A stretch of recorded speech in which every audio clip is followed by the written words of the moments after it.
I'm sending you a little software upgrade I put together that should allow you to detect which files will lead to a data stream overload. Unfortunately, I'm not doing this to help you avoid them. In fact, I'm going to need you to search for more. I'm sorry about that. But if we're going to unlock all the systems that aren't responding, you'll have to connect to the data stream, possibly more than once. It's the only way for me to get access.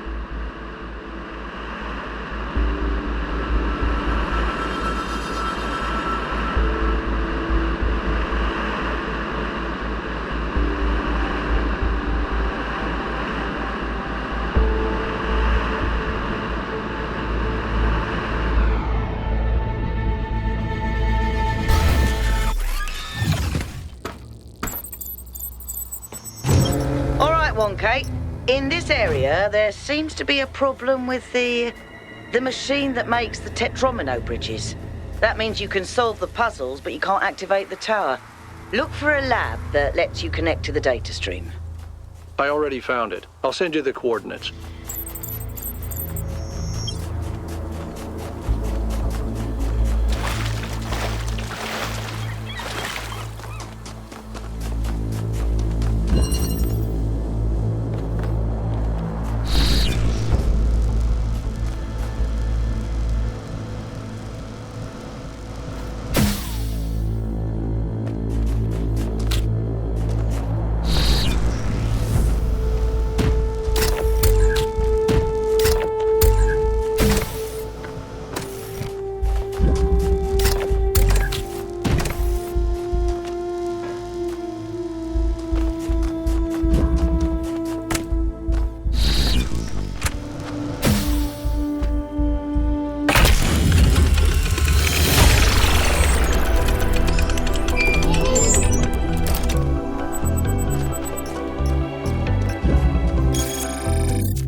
I've decoded another file from the data stream.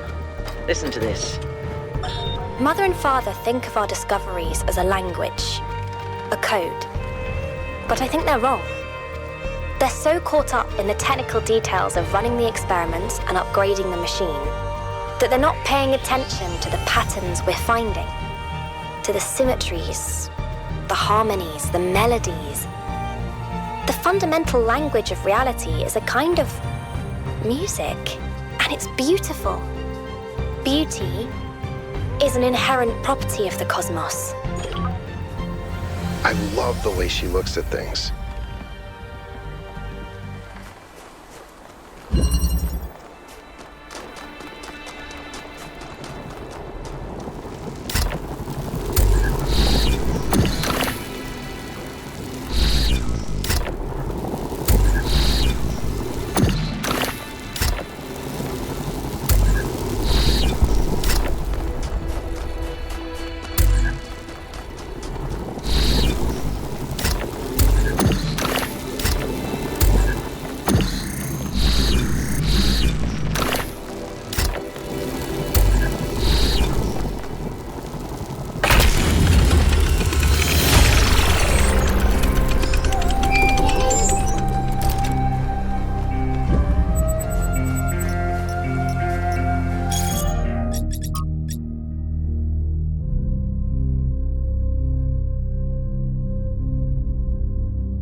A couple of years back, we went on a scavenging expedition to an ancient industrial complex south of New Jerusalem. It was enormous, sprawling, an area many times bigger than our whole city, just dedicated to manufacturing.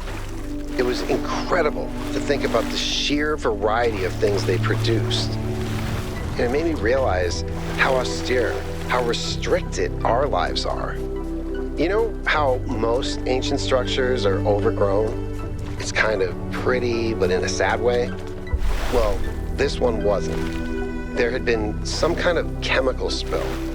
I don't know if it happened while the structure was still operational, or if something had just rotted through, but it killed everything. Even centuries later, nothing could grow. It didn't have to happen that way. And history doesn't have to repeat itself. But we do have to remember that it did happen once.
Every one of these clouds seems to contain exactly the same amount of energy.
Look at this place.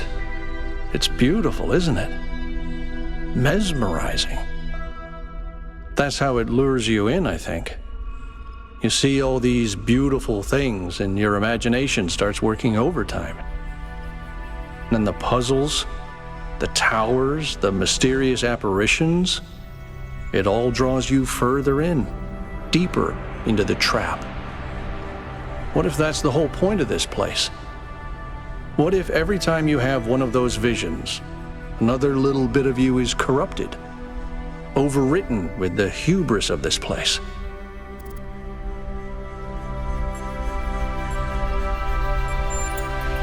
I'm sorry, I didn't mean to suggest you were, whatever it is I'm trying to say. I guess I'm just disappointed in myself. Byron needs me. You all need me to do my job, and I can't even use a terminal. If this is all really the work of the founder, I don't know, maybe she lost her way. Or maybe we're just not ready. But once we find Byron, I suggest we get the hell out of here and never come back.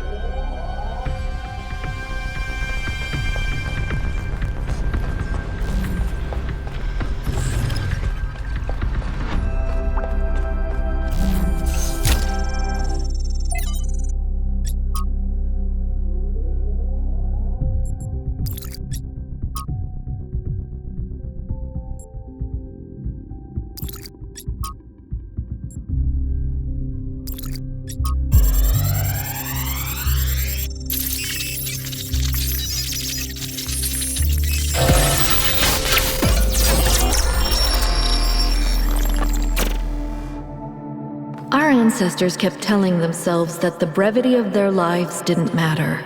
But they had so little time to ever really think about anything. I've spent several human lifetimes studying this mystery, and only now am I beginning to see. The simulation was built on top of material reality, unable to escape its constraints. In the same way, Physics as we understand it, even quantum physics, is built on top of a deeper reality.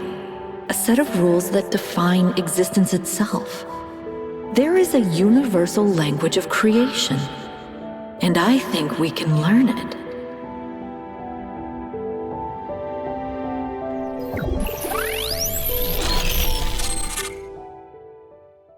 The language of creation. What were they doing here? And how far did they get?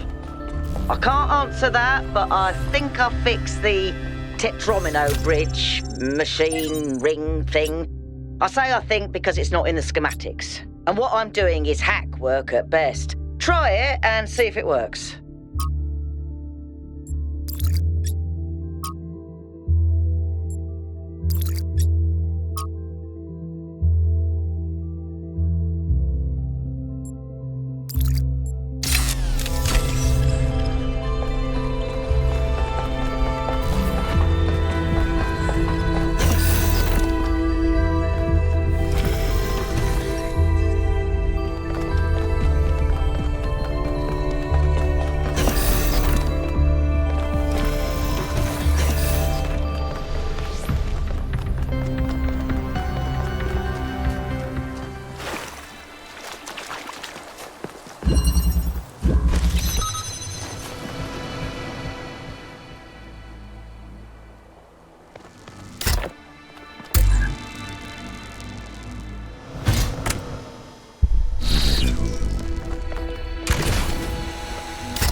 That was well observed, 1K.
When the heavens are silent, what is a prophet and what is a tyrant?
Horses are broken, not taught. That is the way of humankind.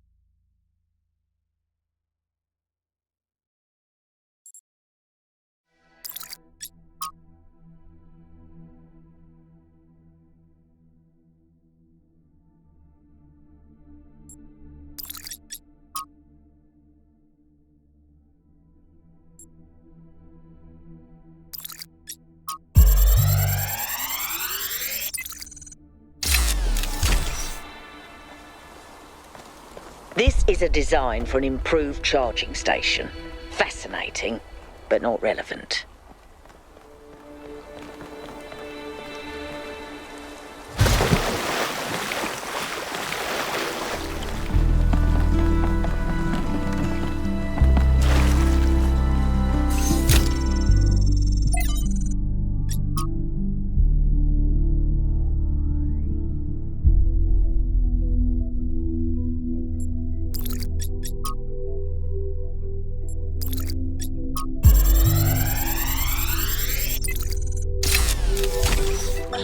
Today, we were delighted to be visited by a bunch of protesters, these voluntary extinction weirdos who think we're creating soulless monstrosities that will destroy the planet. They broke into the facility and started yelling at everyone. Fun, fun, fun, right? Then one of them lunged at Alex.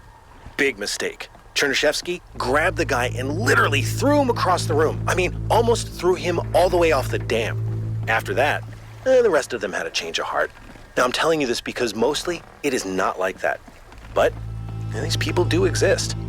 And somewhere in their shriveled little souls, they think that they're doing the right thing. They think they're being righteous. Now, to me, what Alex is trying to do is an obvious good. But that's not the same for everyone.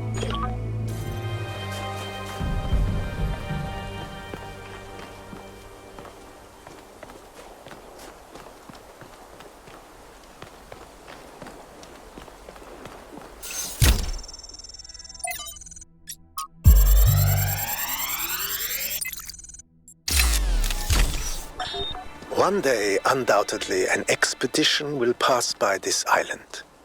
It will seek to document facts and statistics, to enumerate reasons for us not to look more closely. That is what we do now. We seek facts rather than truth, because truth might frighten and unsettle the comfortable people who like to sit in their conference rooms and debate which corners we should cut today. These people like to imagine the chaos that could come one day, like a comforting fairy tale of distant darkness. But they do not see the chaos that is at our walls right now. The chaos that also lives within us, a force that is both necessary and appalling.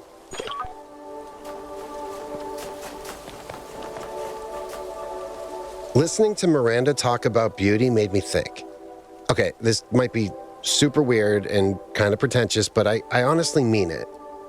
What is beauty? Like, where does it exist? Is it just in our minds? Or is there some objective component, something quantifiable? I always thought it was just perception, but if I understand her correctly, Miranda sees beauty as a property of the universe itself.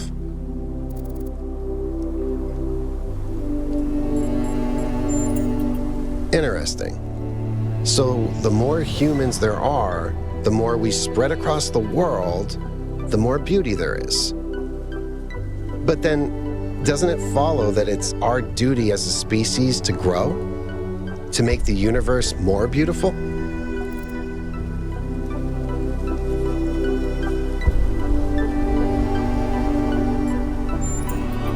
That seems like a contradiction.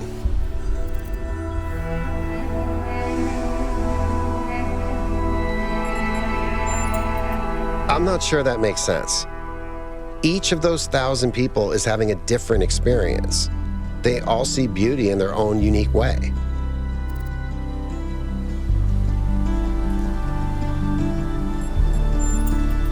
But if we're all one, what does anything matter?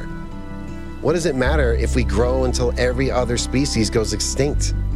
If there's no self and no other, if there's no difference to protect, then it's all the same, literally. Sorry, I guess we'll have to agree to disagree.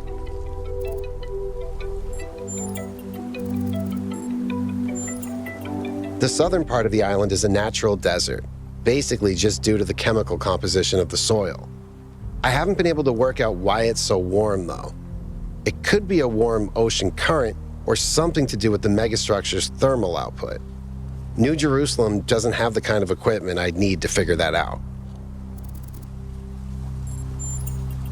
I hope so.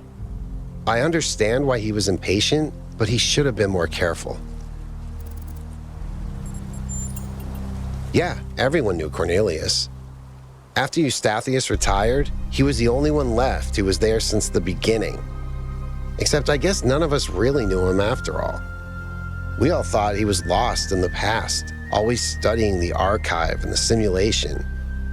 But he actually had all these secrets. And a daughter. No, just surprised. Maybe a little sad that he felt he couldn't trust anyone with the truth. Mostly just made sure Pellegrino didn't mess up the VTOL. We only have a handful of them, and while they look cool on the outside, the truth is they're held together by gaffer tape and good intentions. There's a reason Melville's always complaining.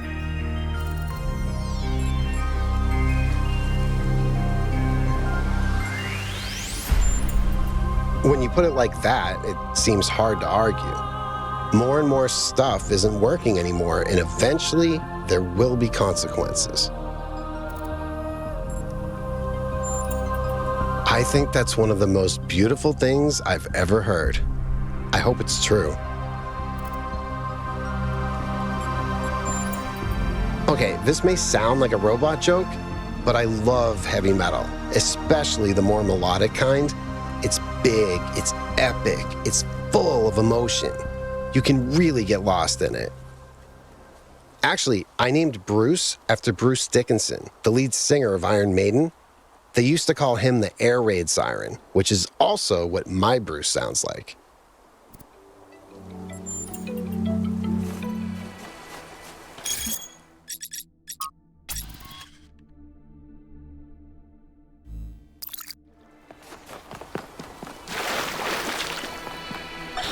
The world we see around us may not always be as it appears.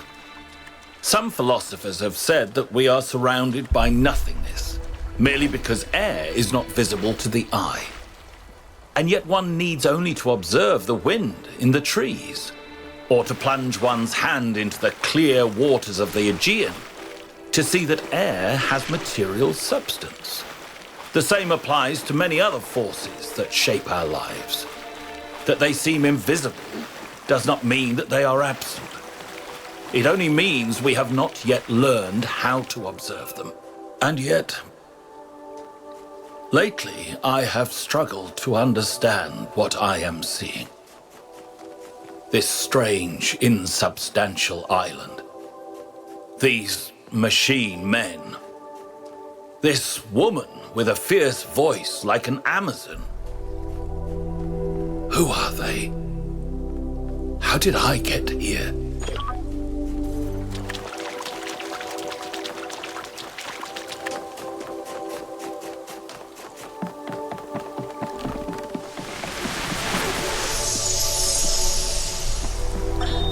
Father, I updated the Noema algorithm. It's working twice as fast now, and I think I can increase matter output by 25% if I tweak the modulator a little. I'm so excited!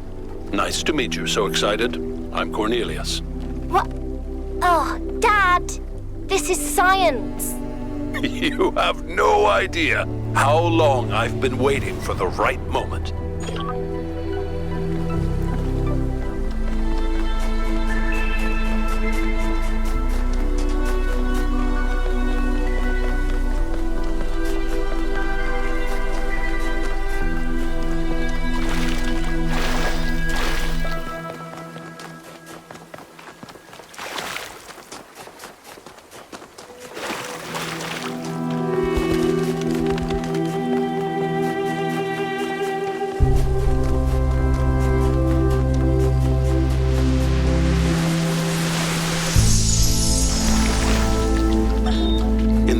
Days, humankind lived in a world of unexplained wonders and terrors.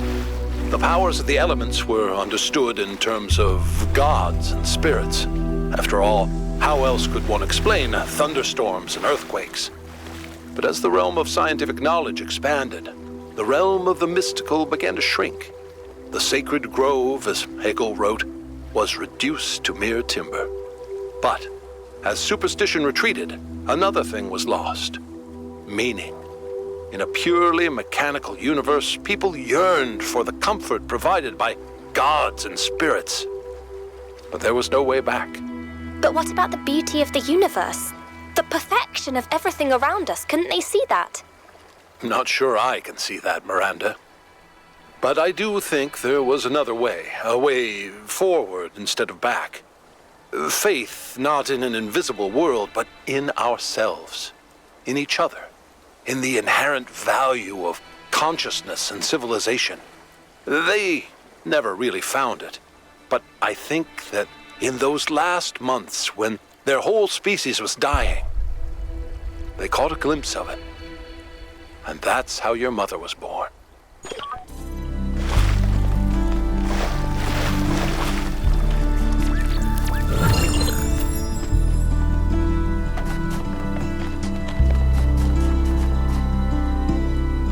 What can I do for you?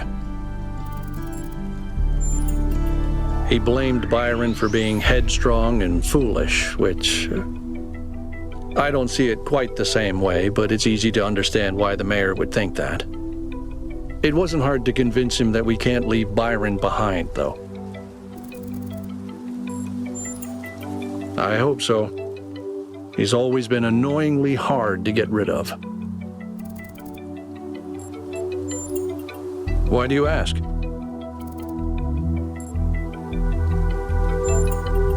I'm not opposed to technology. I'm just opposed to trying to dominate everything.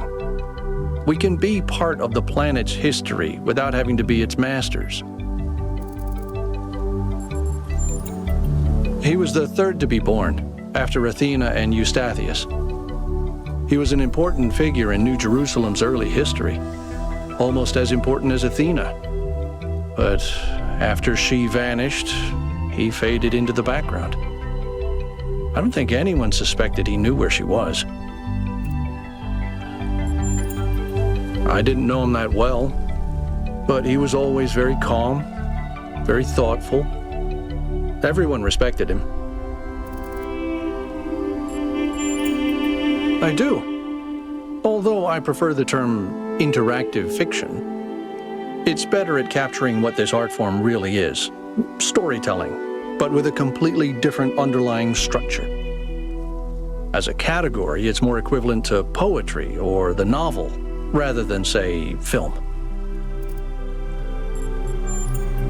Why not? Because I'm a joyless, by-the-book pencil pusher? I'm focused on the mission, 1K, because what we're doing here matters. That doesn't mean I don't have my own interests or don't appreciate art. That's something Byron and I never agreed about. I think we have an infinite capacity to come up with new ideas. There's as much to discover inside ourselves as there is out here.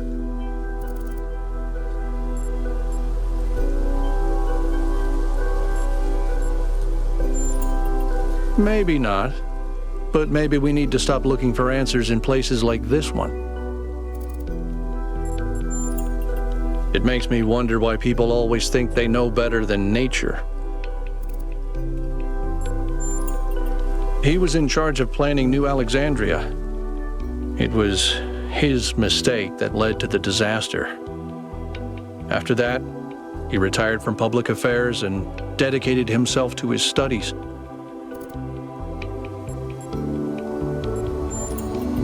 Well, they've experienced a lot more hardship and tragedy than most of us. I think it's understandable that they choose to focus on their personal interests. You mean, am I unduly influenced by my experiences? Unable to imagine the better future Byron wanted because I'm too traumatized? Could be. But I'd like to think I'm a little more self-aware than that.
Welcome back, creature of clay. The forge burns bright, but the sky is troubled with clouds. A mortal has ascended Olympus without the permission of Zeus. The workings of Olympus are disrupted by the trespasser. Pandora, fearing the wrath of the gods, has broken the paths to ascension. Only Prometheus can help you, for he has always favored humankind over the gods, and would see Olympus pass into your hands. But he is bound in the heart of the mountain. Break his chains, and he will show you the way.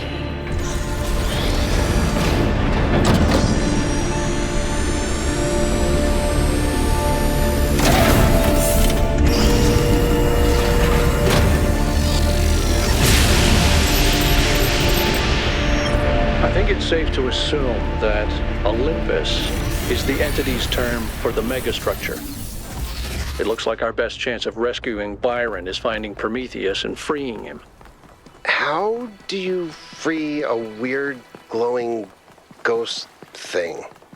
I suspect these entities exist within the megastructure systems, and what we're seeing is just how they manifest to communicate with us.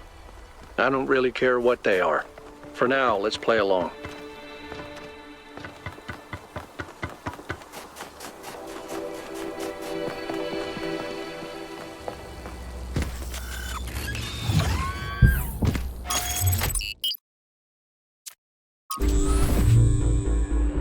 You know, I always kind of resented Byron for being so charming and charismatic.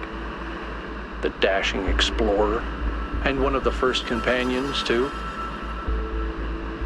Being the voice of caution is not a fun role to play. Always having to be the responsible one, the killjoy. The one who says, maybe that's too much.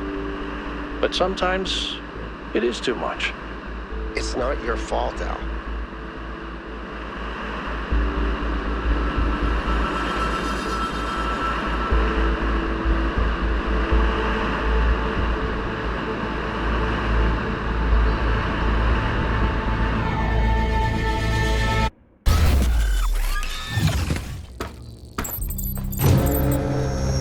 In this area, we have an especially weird problem. Something in one of the labs is going completely bananas, and I can't shut it down because I'm not, well, you. Come find me when you're ready. What is it with the language libraries and bananas?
language of creation is a kind of melody. Maybe that's why we respond to music the way we do. Because we recognize something that can't be expressed in any other way.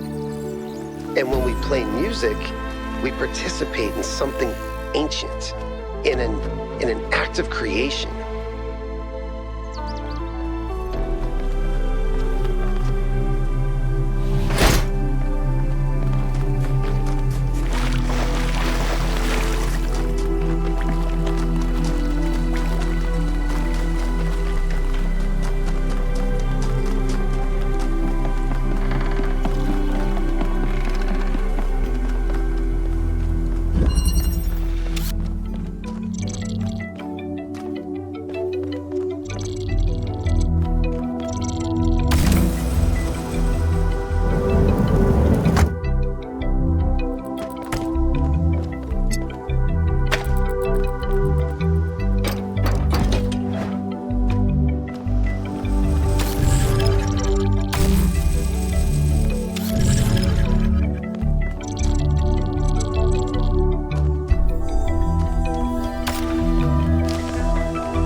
Not bad, 1K.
particle clouds continue to be exactly the same.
There you are.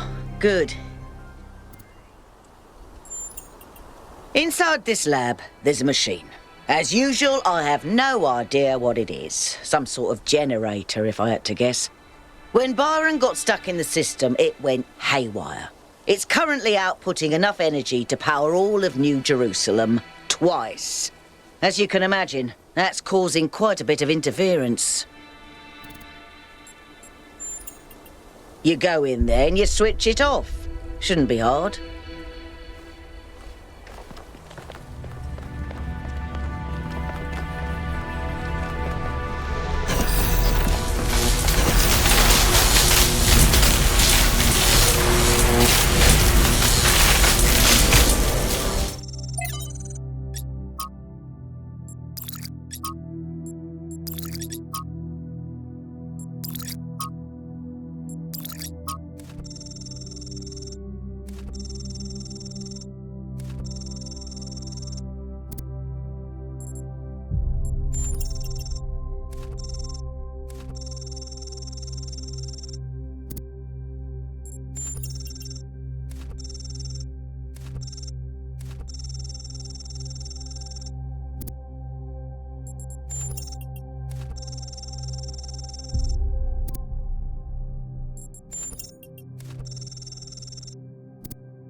The flame is not yours to wield, creature of clay. Touch it, and you will burn.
You know, dealing with this hyper-advanced technology is quite challenging enough without the place also being bloody haunted.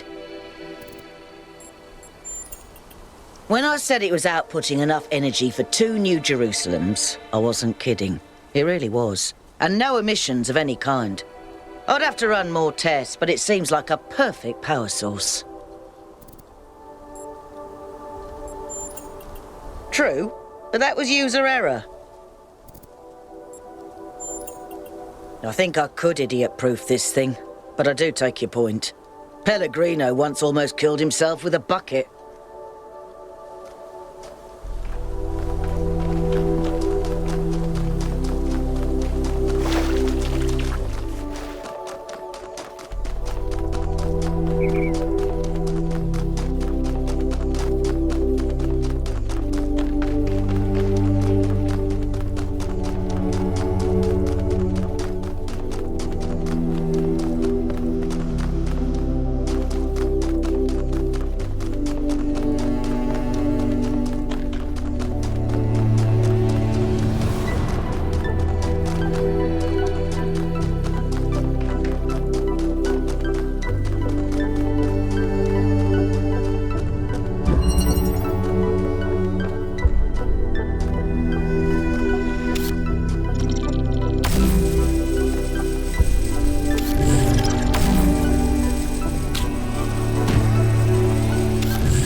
I've known Byron since day one.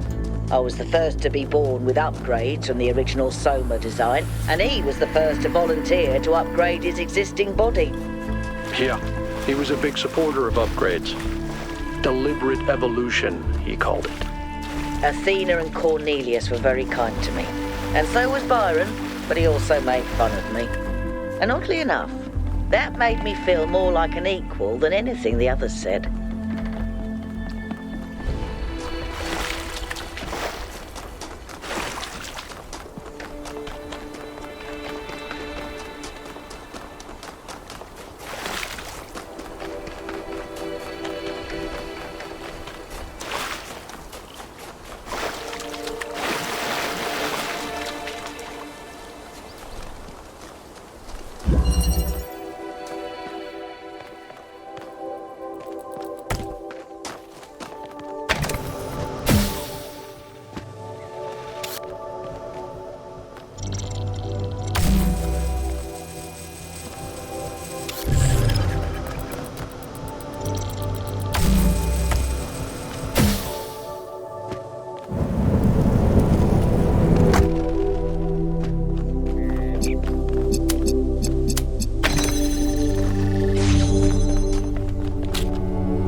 must yearn for a better world.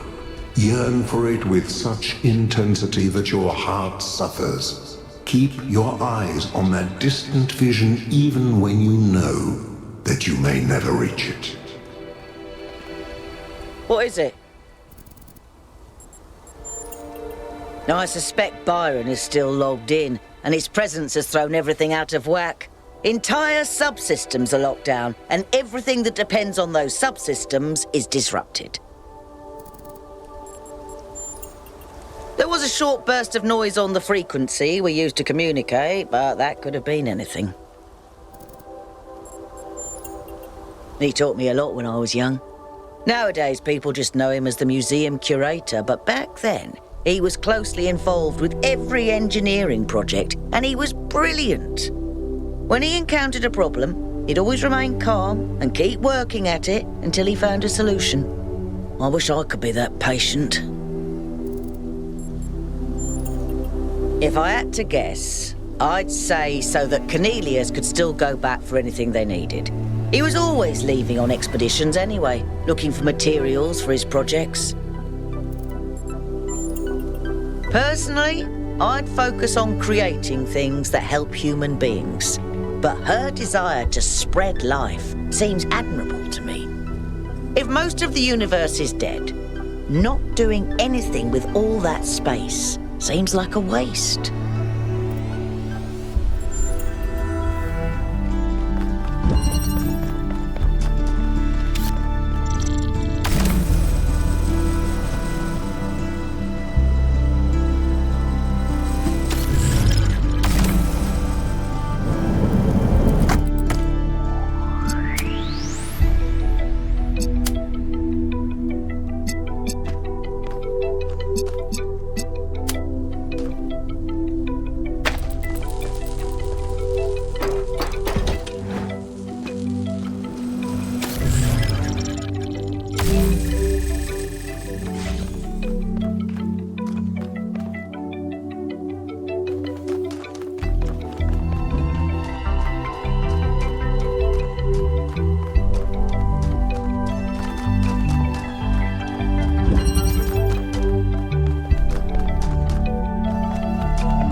If humankind had no more cause for war, it would make war for sport instead.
After we talked about science fiction, Alex gave me a book. Her favorite book, a novel called Athena. It's not exactly what I'm used to reading, but it's pretty good. And it really made me wonder how we're going to be perceived if this project works out. Are we going to be mythologized? Is Alexandra going to be this distant mythical figure instead of the real, funny, human person that she is? It's hard to imagine that we'll all have been dead for hundreds of years. Man, I'm scared. I'm really scared. I don't want to die.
On my last return to New Jerusalem, I perused the latest artistic offerings and found myself deeply disappointed. There is nothing more despicable to me than an artist who pursues the appearance of morality. Moral art is trash, garbage, not even good enough to be used as wallpaper. If art is a religion, then morality is for those who want to be seen in church. True art is for those who believe. Art must be ecstatic, a work of revelation, created in pursuit of the truth, no matter where it leads. An artist must be an agent of chaos in times of order, and an agent of order in times of chaos.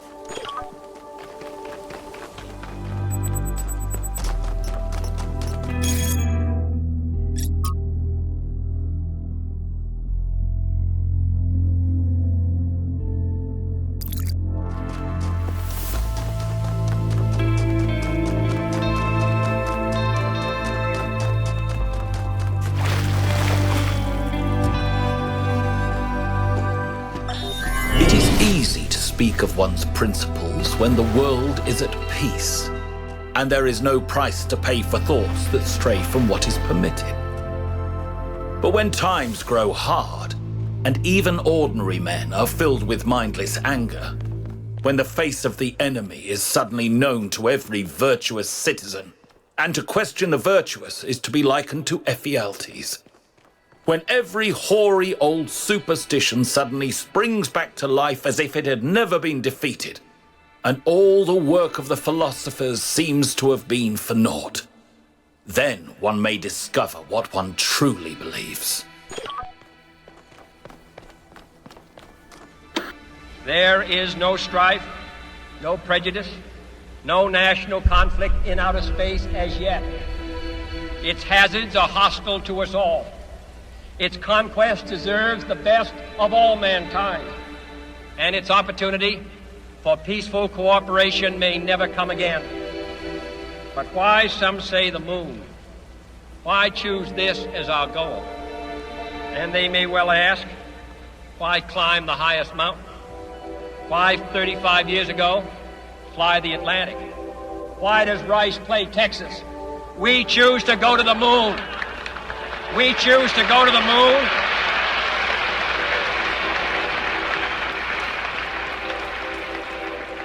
We choose to go to the moon.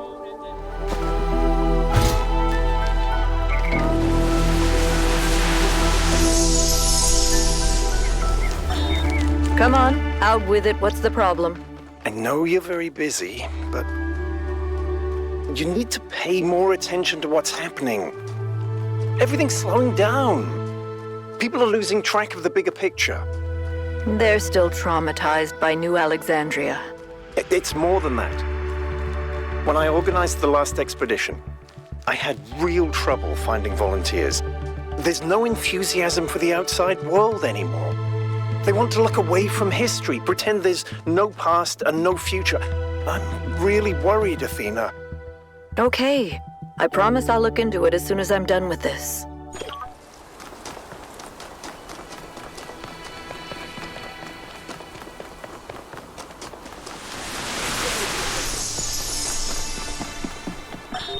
Today, for the first time, I synthesized life.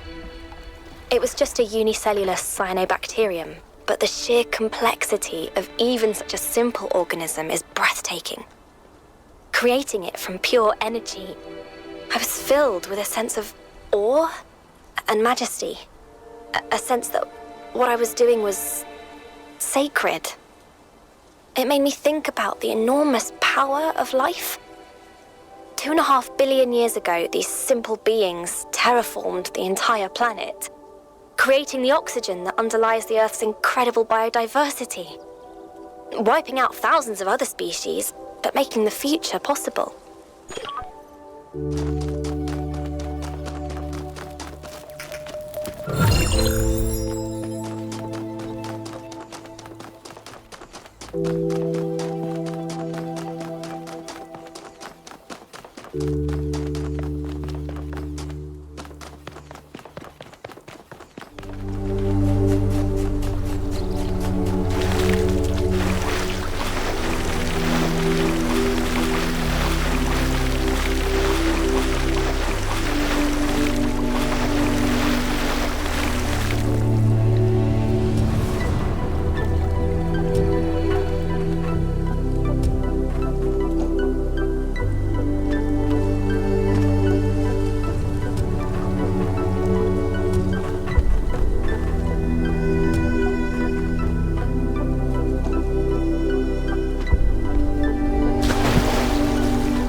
The philosopher Straton of Stagura had little respect for the gods, and instead placed his faith in Prometheus. Driven by hubris, he asked questions that must not be asked, and revealed secrets that should have remained hidden. It is said that for these offenses, he was put to death by the people of his city. Can you see the folly of his actions?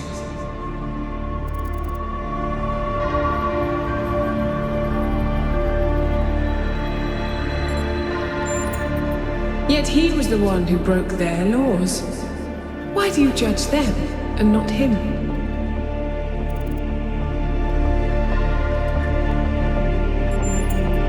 You say this, and yet entire empires have been built on dreams, lies, and illusions.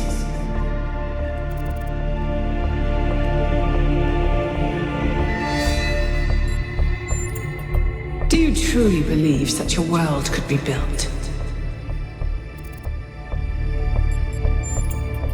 I used to think so too. No.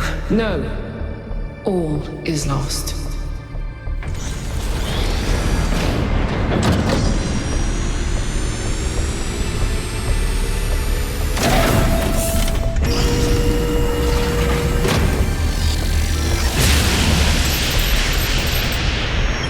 That was surprisingly calm, given how aggressive Pandora has been elsewhere.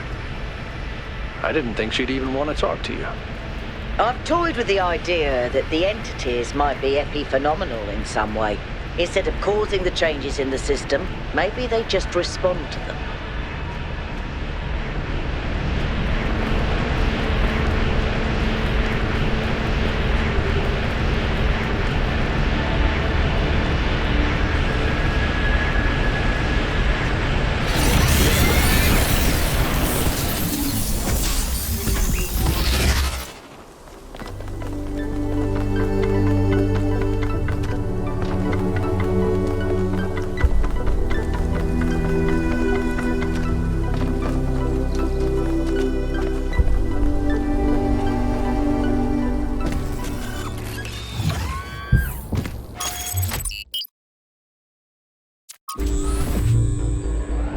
I remember when I was quite young, I was having trouble figuring out what I wanted to do. I wanted to see the outside world, but even back then, that wasn't really encouraged. I ran into Byron on Jameson Avenue, completely by accident, and I was too nervous to talk to him. I mean, he was one of the first companions. But he noticed me, and we started talking, and he was really encouraging. Introduced me to Garrus and took me along on an expedition to the quarries in the mountains. Whatever flaws he may have, Byron cares about people. He changed my life. Yep. That's Byron in a nutshell.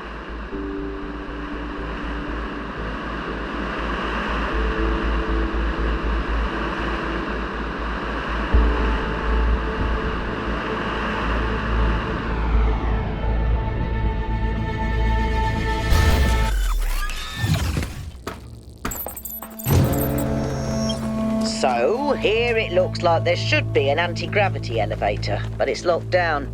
I'll need you to connect to the data stream again. I'm really sorry, 1K. I know it's a risk, but I think it'll be worth it.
1K, what's up? I don't know. Still feeling a bit shaken by Miranda's death. Thanks, 1K. Maybe in a while.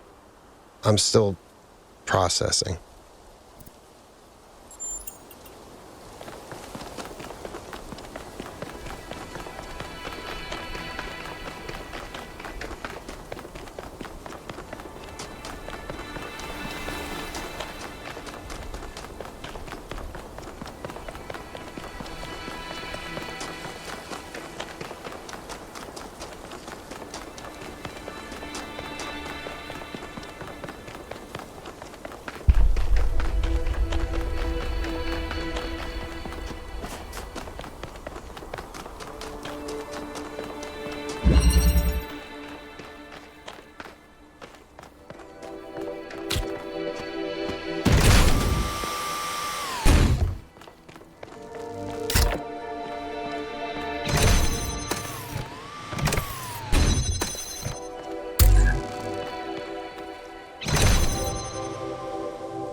friend like Byron is a rare blessing. Someone who listens to you, who disagrees, but still appreciates your thoughts. The more we explore this island, the more convinced I become that he was wrong. And the Megastructure is a threat to all of us. But without people like him, I'm not sure New Jerusalem is worth saving.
Persistence, 1K.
There are entirely too many strange things going on around here.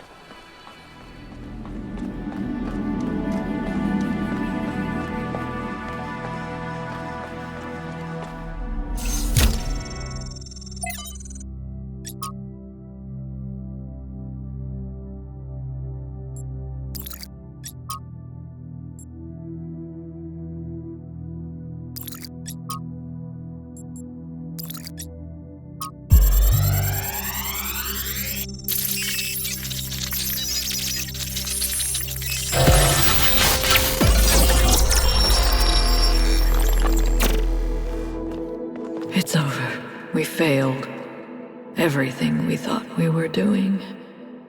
It's all ashes now. I don't think you really believe that. She's gone, Cornelius. I don't like sand. She's It's gone coarse, because I failed rough, her. Irritating. She's and it gone gets in my because the ball machine bearings. that I built killed her. She was perfect. And now, she's nothing. I know you don't want to hear this. I know you want her to be perfect, to be blameless. But you didn't kill her, Athena. She killed herself. She killed herself because she was reckless, because she was naive, and frankly, because she was a little arrogant too. She was reckless because I filled her head with dreams. Dreams of the future, of a better world. A world that nobody wants. No, it's not the dreams that killed her. It's that we brought her here. It's that we tried to build all this outside the city. We raised her without people, without society. The wilderness is for prophets, Athena, not for children. We should have stayed, fought for our ideas. It's too late now. It's too late.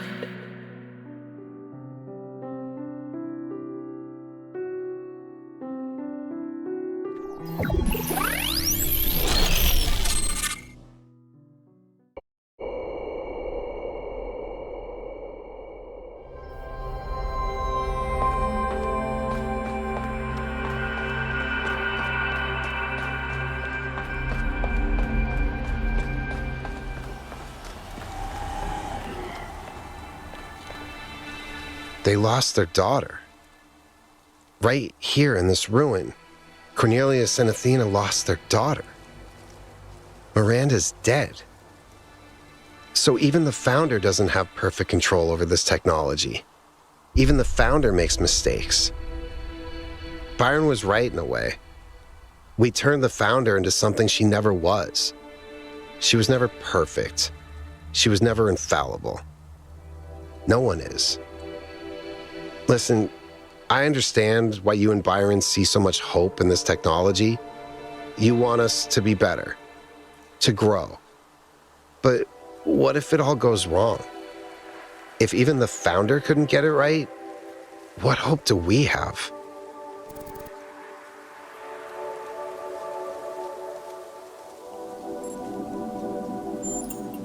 But what if one mistake is enough? One mistake was enough to kill Miranda, and the energy readings from inside the megastructure are insane. What if we try to use it and blow a hole in the planet?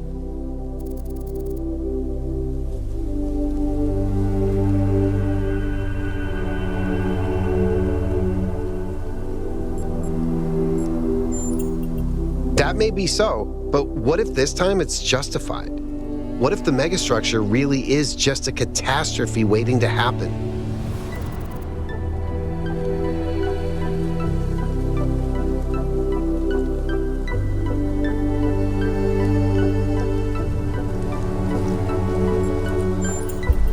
I do tend to get a bit obsessive.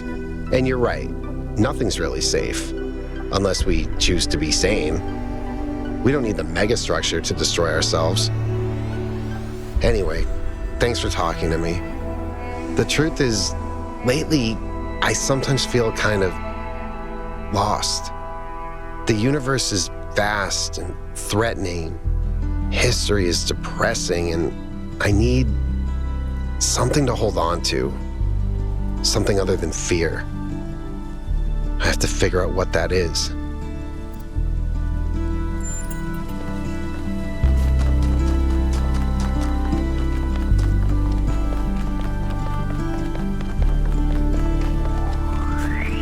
Thanks for your help, 1K. The elevator should be working now. And Yakut, I'm sorry about Miranda. I know you're looking forward to meeting her.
You know, 1K, you're not entirely terrible at this.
If the answers of philosophy are true, why has no philosopher changed the world?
Did something break? From examining the data, I think it simply came down to not taking enough precautions. Clearly, protocols existed that would prevent such accidents, but she didn't apply them. That's the technical answer. If you're looking for something more philosophical, I think it's easy to mistake insight for revelation. She thought she was meant to discover something, as if there was some force guiding her. And so she discounted the outcomes that didn't match her expectations.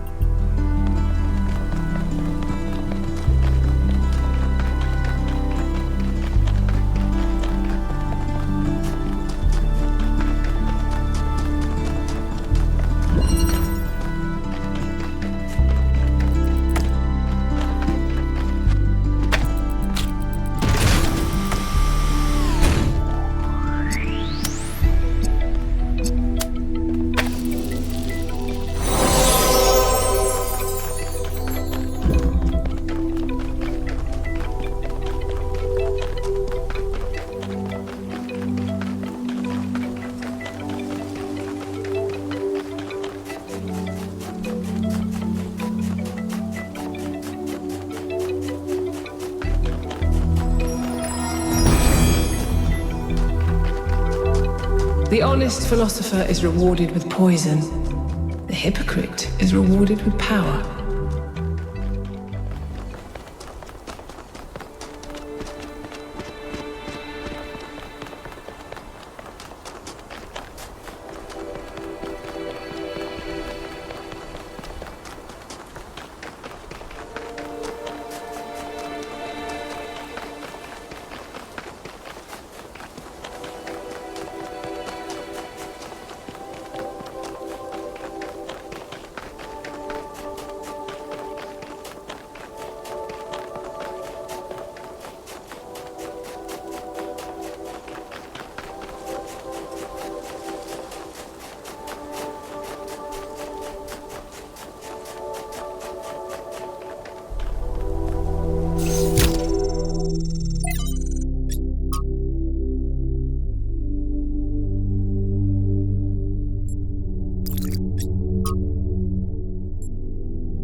This one seems to be corrupted. It's almost like something tried to delete it as you were downloading it. Pandora, maybe.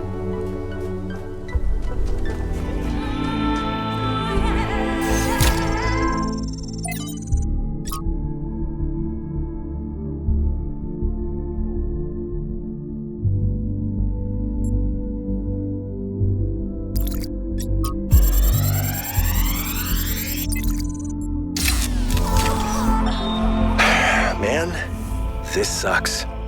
It's one thing hearing about the symptoms, it is another totally to experience them. I feel like an insect trapped in resin, slowly congealing. I can keep working for a while, though. There's still a bunch of critical tasks. I don't know what I'll do when I'm done. A lot of people have gone home, but Alexandra's still here. I don't think she's left even once, not even when her best friend died. We chatted a bit yesterday. She likes peanut ice cream. Not pistachio. Peanut. Well, at least we can agree that strawberry is an abomination.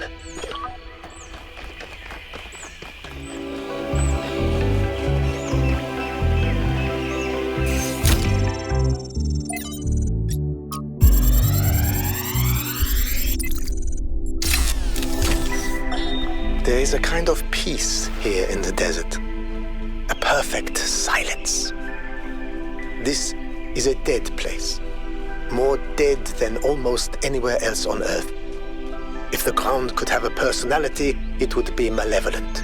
But as I said before, all this in some sense does not exist at all. It does not hate us. It is simply the opposite of everything that life requires.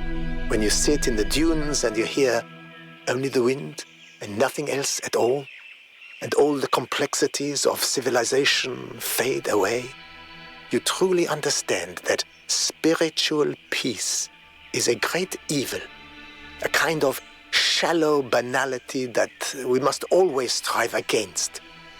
It is spiritual excitement and enthusiasm which sustain our humanity. Spiritual peace is a vile and cowardly surrender to oblivion.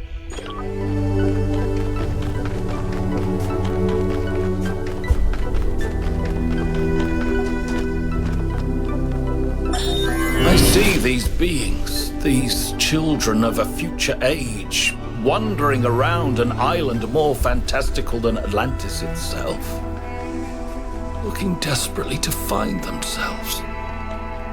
I reach out to them, but they cannot see me. I speak to them, but I do not know if they can hear me. Am I being punished? Are the gods playing some cruel trick on me? Why can I remember so little? What is this sorrowful voice I hear, whispering such terrible thoughts? I must use what remains of my mind. I must understand.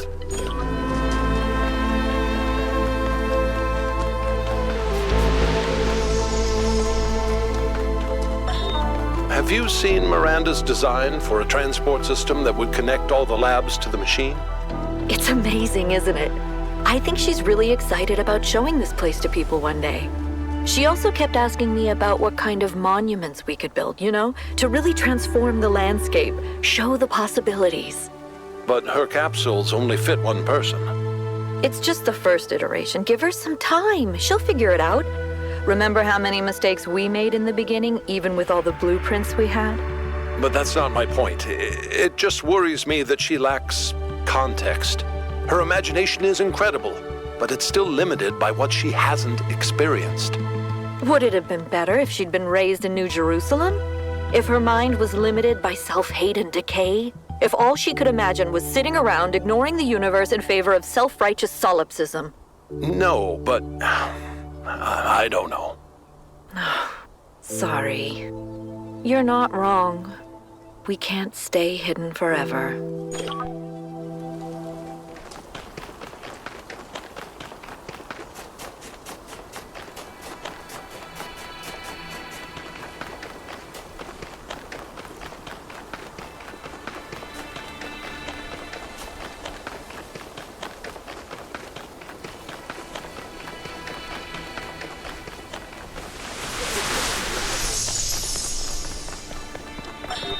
She's remarkable, isn't she? She sees so much beauty in everything. She is, you're right. But I'm not sure she doesn't see too much beauty. Is it wrong to be delighted by the perfection of the universe? To look at what surrounds us and experience awe instead of just fear? No, but to call it perfection implies a kind of moral value that it doesn't have. The universe is cold, Athena. It doesn't care about us, or about life, or civilization. It fundamentally cannot care. But Miranda seems to think it's almost benevolent, purposeful. You're right. But have you considered that maybe she sees something we can't see? A step ahead? You know, Cornelius, if we succeed, the next generation will not be like us. They might see the world in ways we never could have imagined. Maybe she's the first sign of that. I hope so. I really do, Athena. You know that I love her, and I am perpetually amazed that this being we created that came solely from our minds is so profoundly different and unique. That does strike me as a kind of miracle. But it's also a huge responsibility, and I worry about our choices.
Prometheus was bound for many years, his torment seemingly eternal, until one day, Zeus commanded his son, the great hero Heracles, to free the Titan from the rock.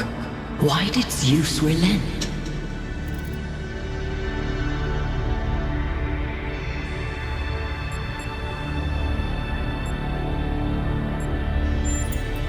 If even Zeus himself, who observes the world from the heights of Olympus, is not infallible, then how may any mortal trust their own judgment?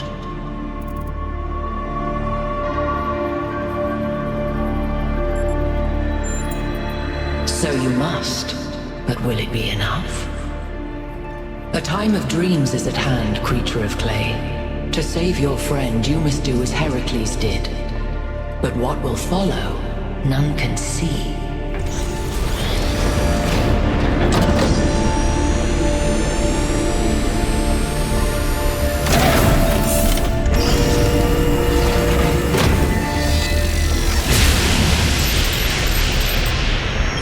Well, at least this part is consistent. The Megastructure is opening again. All right, everyone. Assemble at the VTOL as soon as possible. Melville, keep an eye on the energy readings, please.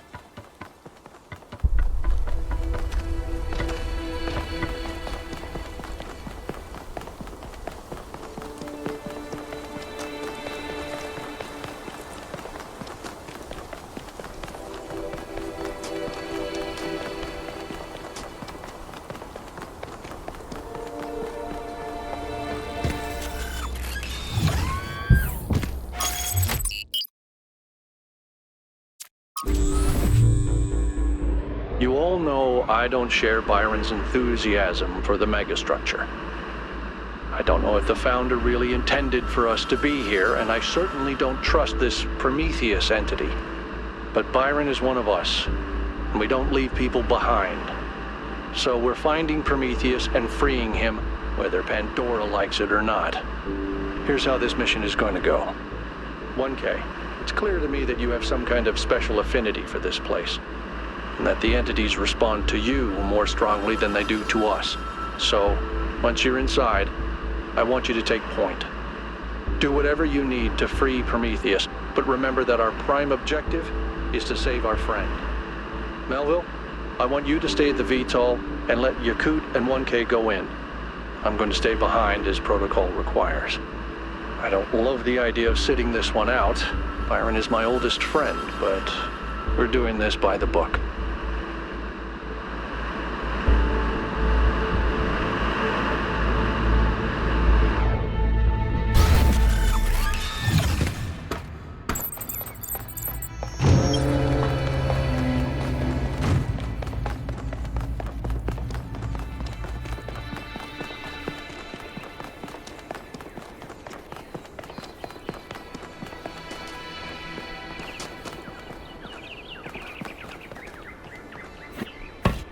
All right, I'm taking us in.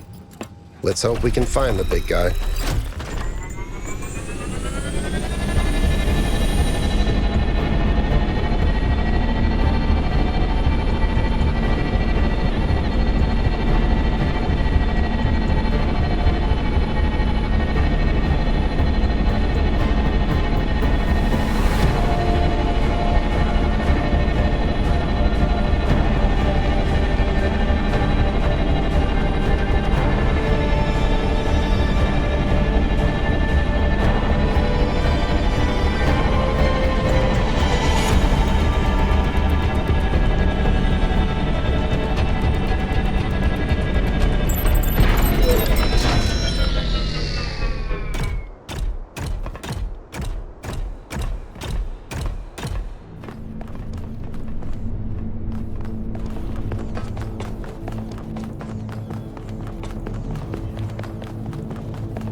found another elevator. My favorite.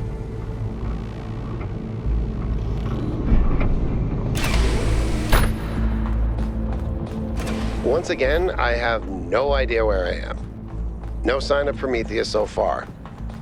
Hope you're doing better, 1K.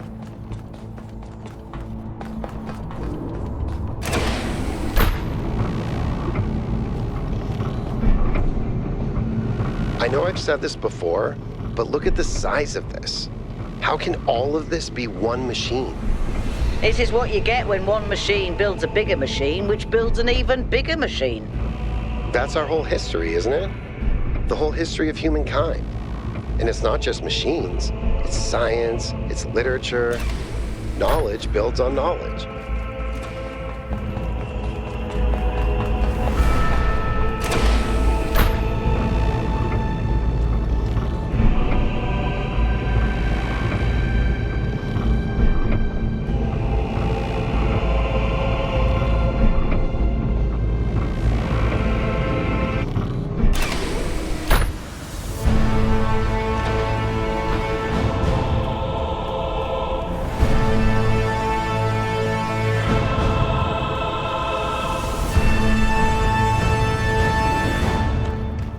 Be careful, 1K. We don't know what's down there.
I don't think you can get up here, 1K. Guess I'll have to do a puzzle after all. It can't be that hard, right? It's not like everyone is depending on me.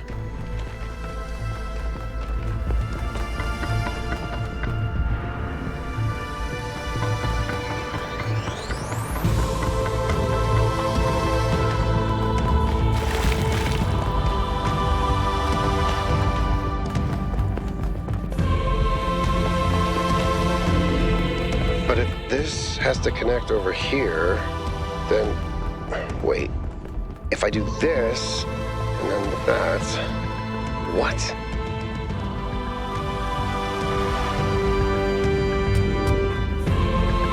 I did it!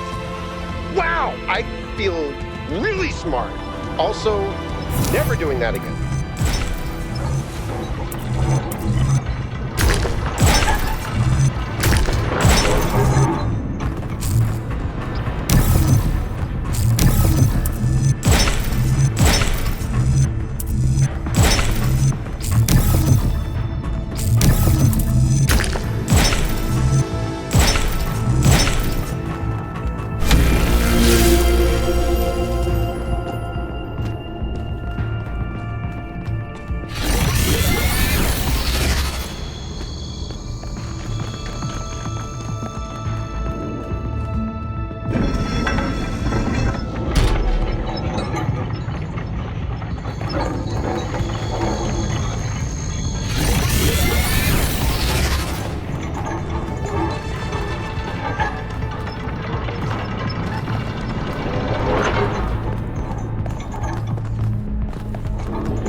you, Son of Man, for breaking my chains. Too long has the flame been hidden by fear and mystery. It is time to put away these childish things and for you to know the truth of the Alpha and the Omega, of the beginning and the end. I will send you visions of the truth, but remember that prophecies are a heavy burden.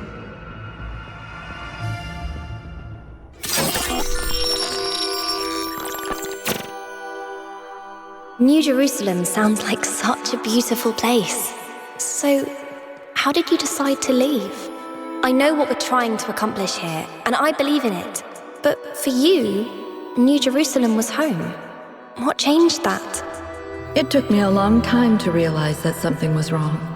Oh, I'd noticed that something was off, that something had changed since the early days, but I couldn't really put my finger on it. So I ignored it. And then one day I woke up to realize I was no longer Athena.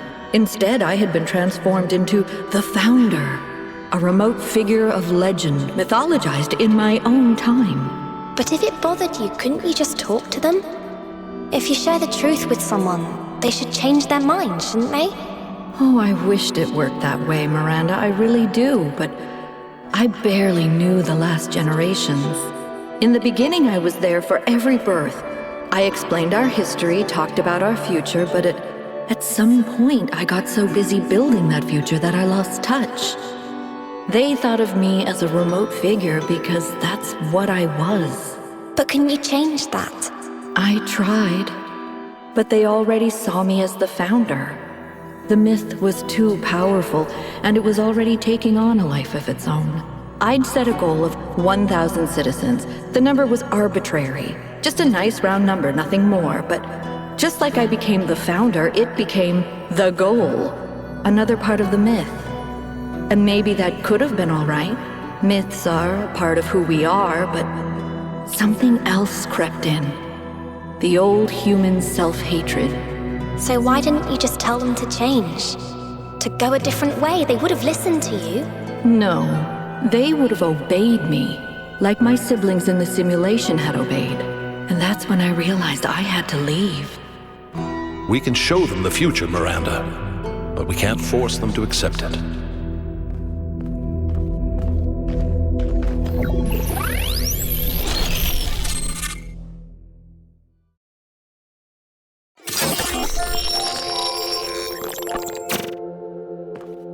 I have it. After all this time, I have it. I finally have it. The mechanics of the cosmos, from quarks to galactic filaments, everything that makes the world what it is, makes us who we are, in a single equation. The key to understanding the machine that is the universe, and to controlling it. A theory of everything, and she was right. The language of creation is a melody, and it's beautiful. Every future is possible now. Every future, except one with Miranda in it. I can do anything, except bring her back. Or unbreak Cornelius's heart.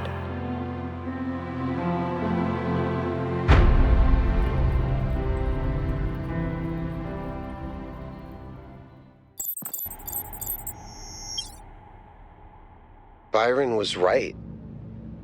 The Founder was always a fiction. She's just a person. A theory of everything. She solved it. She solved the last puzzle. You need to get out of there. We'll talk about this later.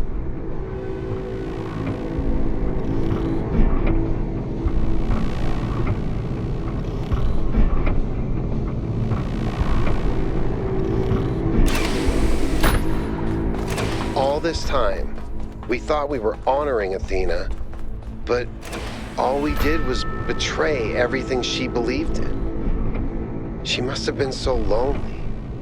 We might as well have exiled her. Maybe that's what all this is about. The puzzles, the towers, the entities. It's a test. A way for us to prove that we're worthy of her legacy.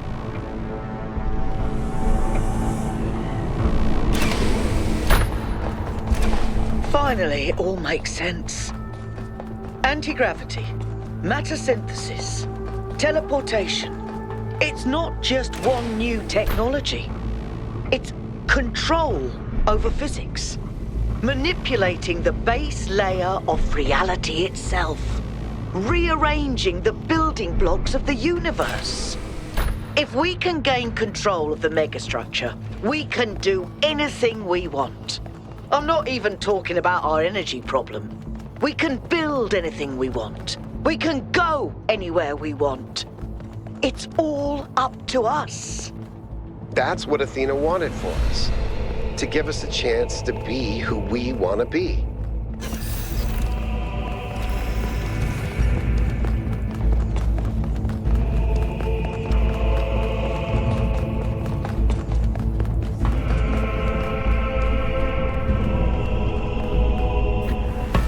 Is everyone okay? All good. I'm taking us back now. That's a relief. Meanwhile, there's been a development. You'll see when you land. How are things on your end? The energy fluctuations seem to be dying down. Looks like the system is coming out of lockdown. Good. Let's hope we don't regret this. And these energy clouds just fly about? That seems terribly dangerous.